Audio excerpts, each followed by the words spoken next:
Well, my mind keeps going through them changes.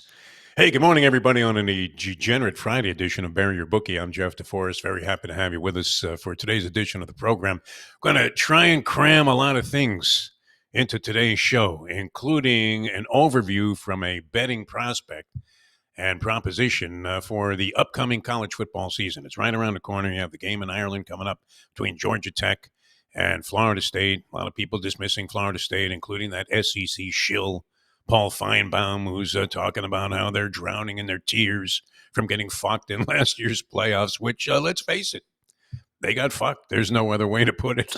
But we're happy to have you with us, and we'll hopefully have a visit from the professor coming up here. He's our college football expert. The guy probably knows more about college football than Beano Cook and any of the other analysts that have been famous throughout the course of history combined. Just a brilliant college football mind. So we're going to try and share some of his knowledge here. And maybe he can weigh in on a few of the things that we need to discuss, which is certain criteria to qualify as a degenerate, one of which being, have you ever cashed a check at a check cashing store? I think to qualify, you had to at some point in time have taken some money off a guy and it was drawn on a check from the Bank of Guam. And you say to yourself, oh, well, where can I cash this? I can't bring this to any bank. Or maybe you were trying to hide the fact that you actually had this money and you walk into like Moe's Sandwich Shop somewhere in an area of town that you wouldn't normally frequent. And you go in there, and surprisingly, not only is the food good, but the guy is willing to give you capital on this check under, of course, the threat that if you leave town without notifying him before the check actually clears, maybe it's not going to be so comfortable for you. All right. If you are wagering, and we gave you Billy Horschel, he's 4 back, but tied for 18th. That was our 50-1 shot. This is the stuff where we're trying to turn ourselves into living legends right here on the show. After getting off to a nice start, we did lose our game yesterday with Troy West as he had the Rangers over the Twins. Looked like the Rangers could have put 5 on the board in the first inning. They settle for 2. Twins come back, tie it up, win it 3-2. And bang, zoom to the moon, Alice. Our money goes up in smoke on that one. He also gave you Colin Morikawa to be in the top 10 at 5-2. And Morikawa is hovering in the same spot as our 50-1 shot, Billy Horschel.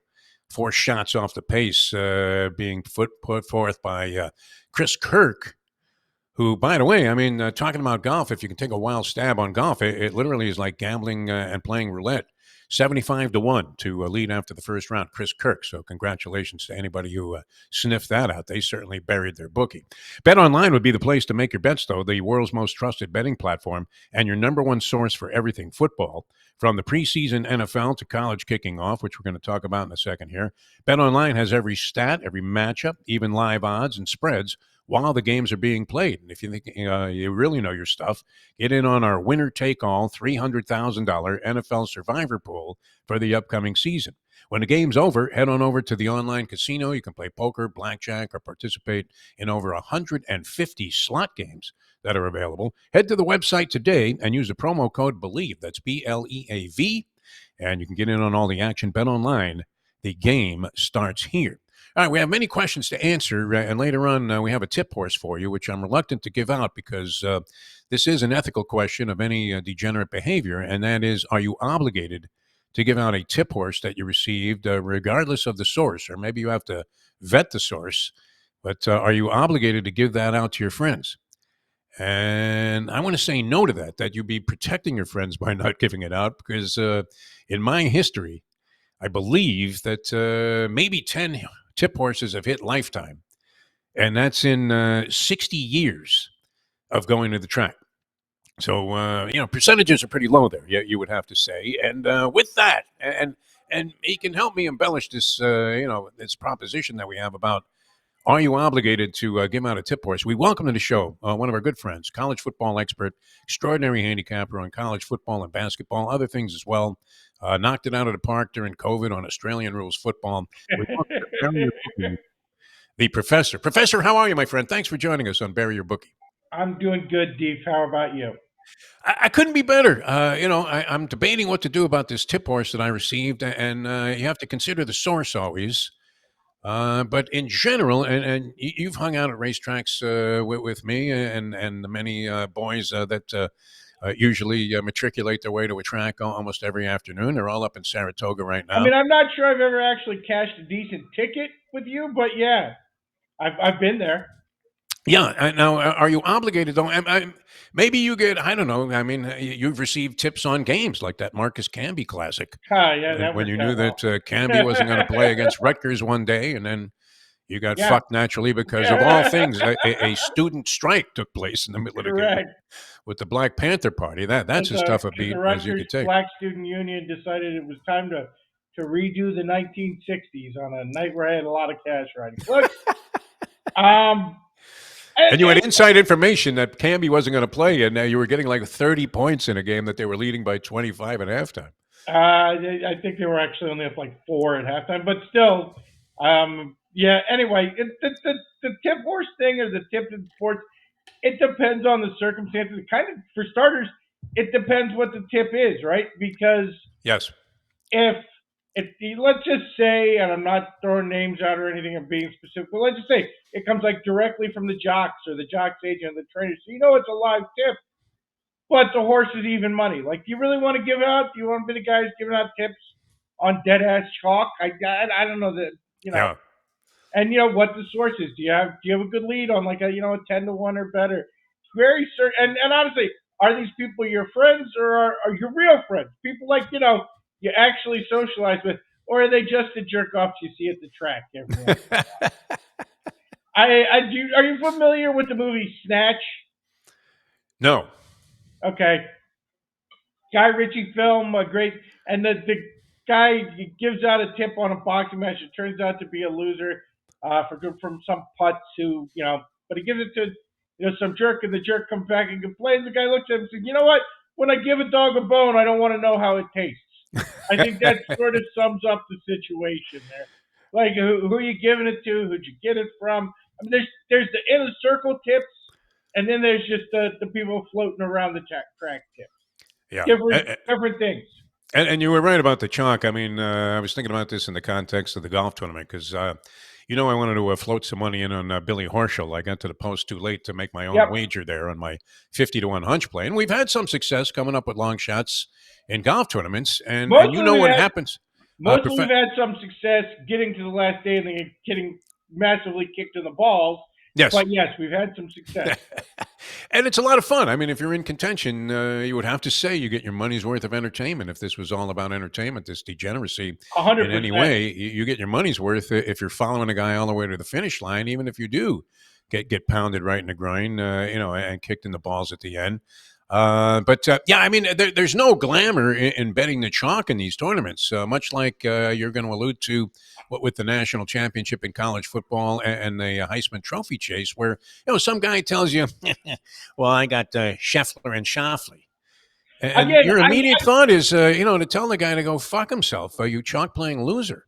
I would say, and I don't bet enough golf or familiar enough with golf betting to really be able to fully explain the phenomenon.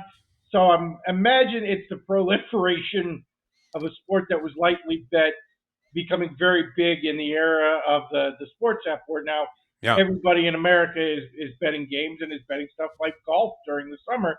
But I would say the chalk in golf has probably become the single worst value bet in terms of value to payoff that you can see. I mean, again, I remember the prime of Tiger Woods. I mean, the prime of Tiger Woods. And you would get Tiger at 5, 6, sometimes like 7 or 8 to 1 in the tournament.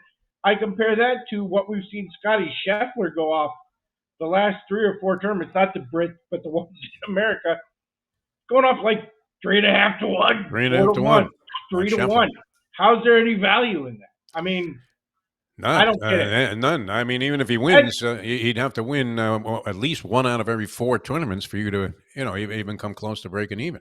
Betting down Rory to less than 10 to 1 and in every tournament. When was the last time Rory ever, like, this guy's the chalk every tournament? Yes. Has he won one in a decade? How long has it been with Rory? 8, 10 years? That doesn't strike me as a lot of value. No. Not at all. I mean, we want to get into some college football here on Bury Your Bookie, and the professor will be handicapping for us. Do that, yes, because we did go 2-0 last week on the Defo show, different show. Yes, the NFL preseason. Wanted to note on the preseason. Did you watch the end of that game last night?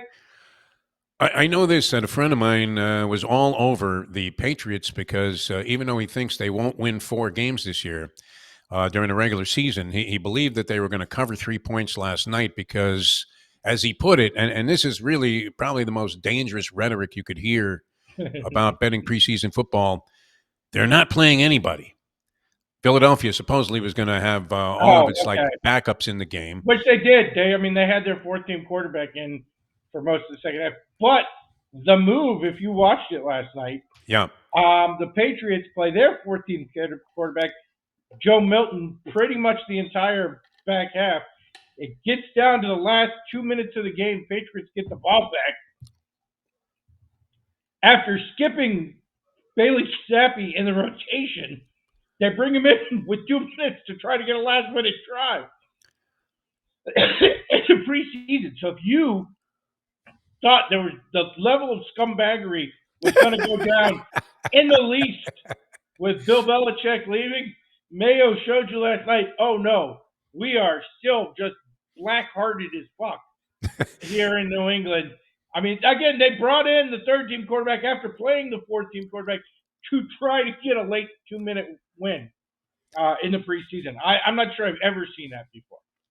All right, we want to get into some college football, and you had a brilliant dissertation on an earlier program that we did, and you sort of capsulized your theory about the Heisman Trophy and the national championship. So, for the people out there that are inclined to take these kind of props on, you can get a beautiful price. You had a couple of contenders there that, we're in the area of 60-1. Now, we know that the Heisman Trophy, unfortunately, parameters have changed, and it basically is the SEC Player of the Year award. But what do you think, Professor, on the Heisman Trophy? How can we make some money? Before we get into that, just a couple of notes because we did talk about it in the other show, and it's interesting to see how much what I will call the college football media seems to be driving factors in the gambling world these days. And again, we're all sort of figuring out this brave new world where the number of sports bettors has exploded through the roof over the last couple of years. Obviously, great for the industry, and probably long term we'll figure out a way to make it good to a player. Although I would tell you, a couple of the big boys, not necessarily, but a couple of the American big boys not doing good things for players right now. But that'll probably sort itself out. But you look at the week 0 lines again. Florida State keeps dropping. I believe they started as a 13.5 point favorite. I saw them at 11 on one site today. All seems to be a narrative not coming from handicappers, but coming from the college football media, the SEC media, because the SEC cabal has completely taken over, particularly at this time of year. And you're seeing similar things in the Heisman odds. So, are you going to try to buck the trend, or are you going to flow with it? Again, talked about it in an earlier show. By everything we know about the Heisman Trophy and the unwritten rules of the Heisman Trophy, Michael Penix should have won the Heisman last year. There's no question about it. What do we know? If you're a quarterback, your team needs to either exceed or at least meet expectations. It can't come from a player whose team had a disappointing year. Now, more quarterback dominated and wide receivers and running backs, not as much of a factor. But again, you look at Jaden Daniels last year, and he certainly had a good year. Kind of had a stat padding year because his defense was awful. He's playing deep into games, other quarterback, and his team basically was non-competitive in almost every big game they played. Nonetheless, nobody else in the SEC even remotely qualified, so let's give the trophy to Jaden Daniels. So your question as a player, do you flow with that trend or do you buck that trend? I say you buck that trend because you look at the numbers, and the guys in the SEC, none of them really justify it. Carson Beck, 7.5-1. Quinn Ewers, 9-1. Again, I like Quinn Ewers, but he's hurt every single year. Garrett Nussmeier, I think this number's insane. 15-1. The guy has one college start. We know he's a talented quarterback, but we also know LSU's passing game got gutted last year with departures. And again, one college start, he's like the fifth or sixth pick. That's insane to me. The most insane to me, one, Jackson Arnold. at about 25-1. Freshman starter at Oklahoma, who's been wildly disappointed in the last couple of years, has a tough schedule, and you're telling me this guy's going to be, a top 15 pick for the Heisman? He's never played a game in college. He's 5 seconds out of high school. He's a true freshman. Jackson Dart, 12-1, lost his running back Quinshawn Judkins there at Ole Miss. I think Ole Miss, by the way, if you're looking for a team with a high potential to disappoint their fans, I'm looking at the Rebels. The other preseason note I would say is in terms of win totals over unders, books seem to be more on it in terms of lining up with my opinion than they ever have been before. I looked at all the season win totals. There's a couple minor teams, and we may talk about them next week before week 0 kicks off. But I look at all the big boys, and there's a couple of teams I thought I had sort of a contrarian opinion on. Their numbers are within a half a game of where I personally would have put them. So again, if you like the SEC guys, if you think this is now an SEC award, where would I go? I'd probably lead towards Jalen Milroe. 12-1, the number's not great, but it's not bad. And I definitely get sort of that vibe where Jalen Hurts, same thing in Alabama a few years ago. He transferred to Oklahoma, went to Lincoln Riley, went to a West Coast passing guru, and all of a sudden went from a guy who probably wasn't going to be drafted as a quarterback in the NFL, might have been like a 7th-round pick with the intention to move to safety, to a 2nd-round pick and a guy who's made a couple Pro Bowls and was in contention for MVP a couple of years ago. Yeah. Try to get that same vibe. Very athletic quarterback. Does have the arm, has some accuracy and decision-making. You've now paired him with a coach who's definitely a West Coast passing guru. So if you're taking a favorite, that's the way I'd go. But I would look at some long shots here. I would look at the Heisman reverting to more traditional model. So you're talking about players, their team exceeds national expectations. They're in the hunt for the national championship. Maybe not actually make the playoff, but right in it the last few weeks and get some media narrative. I wish I had given this pick out on the show like a month and a half ago because he's actually gone from 45-1 to 25-1. Kid I like, Avery Johnson at Kansas State. Again, if you saw him play last year in the last couple of games, heavy Trevor Lawrence vibe with this kid.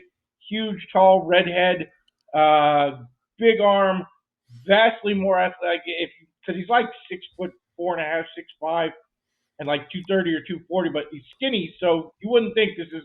6'4" ginger, not your model of athleticism. But then you see him run, and you're like, oh wow! And it's again very much like a couple of years ago in the playoffs where Trevor Lawrence took off on that scamper against Ohio State and went 65 yards running past the safeties, and everybody was like, oh. I was unfamiliar with that aspect of your game, Trevor Lawrence. Yeah, turned into Skeets Nehemiah, only you could catch. Heavy vibe with that. Other guys in the Big 12, because I think there's a few teams in the Big 12. Again, anytime you hear somebody give out odds like this, understand you're bucking the odds. Ollie Gordon, if Oklahoma State, and I'm not sure I think Oklahoma State can stay in until the end, but if they do, it's going to be on the back of Ollie Gordon, led the country in rushing last year, comes in at 70-1 to win the Heisman. I think that's worth a shot. That's huge value, obviously. You take a little shot, you got something to watch for a guy who is absolutely going to be the workhorse in what has been over the years a high-powered offense. All right, got a couple of minutes to go here. I just wanted to touch on your national championship. You're saying that you see value in, of all teams, Alabama, who lose Nick, still have the recruiting benefits, I would imagine, paying dividends, get a hell of a coach, the Washington coach. DeBoer comes in and, he has a phenomenal record.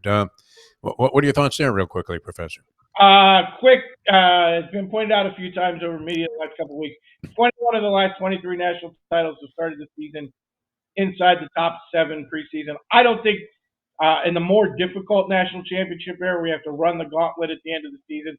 That's going to change. So we're really looking inside the top 7. I think the best value is probably Alabama. You're seeing them anywhere from 10 to 12-1. I think the team's loaded. I think DeBoer is an excellent coach. And again, I don't think there's value anywhere. Ohio State, Georgia, I think are massive overlays, sitting at less than 3-1 and just over 3-1. Oregon, I have historical questions, and again their ability to run the gauntlet at the end of the season. Alabama, we know the talent levels there. If you're looking inside that top 7, I think they're absolutely the way to go. If you want to look at Texas, I think they're valid too. But again, viewers kind of quarterback who seems to break at every opportunity. Excellent stuff, Professor. We'll look forward to having you on, hopefully every Friday throughout the football season. Because, as we say, I mean, you could dig up Beano Cook. You couldn't find a guy with more knowledge of college football, and at least in my opinion, than the professor, who's also a dynamite handicapper, and I believe one of the few guys that you can say is ahead lifetime, which is a rarity. Although I don't know if he's ever cashed a check at Moe's Check Cashing here in Fort Lauderdale. They have I good have not. sandwiches there. They have pretty good food there. I used to, occasionally go in there and pay the 6 points just because you didn't want anybody to know that you had the money. All right, Professor, always a pleasure, my friend. Thanks so much for being with us. The professor, You have a great ladies and gentlemen, the professor with us here on the show. All right, a couple of quick things. The professor really is dynamite on college football. I think you'll really enjoy him throughout the season. And not to say that he's opinionated, but you'll find over time that he absolutely despises everything about the city of Boston. And really had to be bold to even watch. I guess he was looking for Drake May to fall on his face or something, although he thinks that May it was overrated. Everybody's raving about his performance. Where does he go? 6 for 11 for 47 yards. And that's an accomplishment now in the post-Brady era. A couple of things real quickly. We're going to give out a baseball pick tonight. Are we late to the party? Henry from No Filter. Are we late to the party? Now, our own personal picks, we're 2-0 in baseball here. First week of Bury Your Bookie. And very proud of that. And I don't know that I agree with this, that you have to have no conscience whatsoever to be a so-called public handicapper. We're not trying to sell any tips here or picks or anything. We're just trying to relate to the people out there, the common man who's out there trying to grind out some kind of capital from this betting thing and not get buried in the avalanche of parlays and losing wagers that are being suggested by people using extremely sophisticated handicapping measures. We are just simply wondering, are we late to the party with Paul Skeens and the Pittsburgh Pirates, who we're going to give out tonight as an official play, Henry, at minus 125. You got to lay 125 to win 100 on the Pirates against the Mariners, hosting the Mariners. Now, people are suggesting or implying Skeens got tagged with a loss in his last game. Not pounded. I gave up like 4 runs, and the Pirates are contending for their dignity this year. We do have them in an over proposition, which is starting to slide away a little bit. I believe the number was 74 before the season started, and they've been hovering around this number at this pace all season long. So still giving it an effort. Skeens 6-2 on the season. Pitches to a sub 3.00 earned run average. Guy's been dynamite. He brings it at 100 miles an hour, half of his tosses, and has enough of a breaking ball there to become problematic for even the best and most well-timed of fastball hitters. So we're going to go ahead and say that he bounces back tonight in pursuit of Rookie of the Year and lay 125 to win 100 with the Pirates and Paul Skeens over the Mariners. We're hoping for a pivotal second round from our Billy Horschel pick at 50 to 1. He's got a lot to overcome, including many of the favorites there. Matsuyama's always in it. Scheffler and Schauffele are a couple of strokes ahead of him. He's tied with McIlroy and Morikawa. So a lot to overcome if we're going to cash that 50 to 1 ticket on Billy Horschel and of course, become part of a legendary team. And then I'm obligated here, I guess, to do this. You always have to consider the source, but obligated to give out the tip horse at Colonial Downs. Now, my wife was at a bar last night where a horse player who knows me says, "Hey, got one for your husband." And he gives her a horse at Colonial Downs in the second race. Now, that's a pretty obscure pick. It's not like he's giving you the feature at Saratoga. And the worst touts, we know this, the worst touts at the track are jockeys and trainers. I think I can remember maybe lifetime 10 tip horses that actually delivered and stayed up on the board there. We have a famous disqualification that we've discussed on the program with a horse called Argentine Tango many years ago, a complete screw job by the stewards at Gulfstream Park, with apologies to our friends up there, the late, great Walter Blum, who might have been in the booth at the time. "Hey, Walter, what are you looking at? Huh?" You would have thought the guy was Angel Hernandez. But this guy only mentions the horse by jockey, which took me a while to figure out what horse he was talking about. A jockey named Mike Campbell, Colonial Downs. And now, am I giving this out so that I can look good? Am I obligated by some kind of code of ethics of degeneracy to pass this tip along just in case you want to act on it? A 2-year-old going to the post at Colonial Downs. The post time is about 5 o'clock Eastern, somewhere in there, 5:12. Dancing Magic, number 3, with Mike Campbell. And if it loses, the rest of the season is free. That's not going to be any kind of official dictation here on the program. We're just giving it out in case you want to use that and factor it into your handicapping equations. But we will go with the Pirates minus $1.25, minus 125 over the Seattle Mariners tonight at home behind Paul Skeens if he pitches. And hopefully we'll be able to cash on that. Our thanks to the professor for joining us here on the program. Have you ever cashed a check at a check cashing store? That is the number one criteria, I believe, to qualify as a full-fledged member of the Degenerate Brethren. We will see you guys on Monday, hopefully with winners, and maybe we'll make a big score. Still have a shot there with Billy Horschel, so we'll watch for that, unless he plays himself right out of the tournament today, which is more likely to happen right now than him winning. So we'll see you next time. Thanks, everybody, for the people at BetOnline, NoFilter.net, and all of our other platforms that the show airs on. I'm Jeff Deforrest. Have a great weekend, everybody. We'll see you Monday with the next edition of Bury Your Bookie.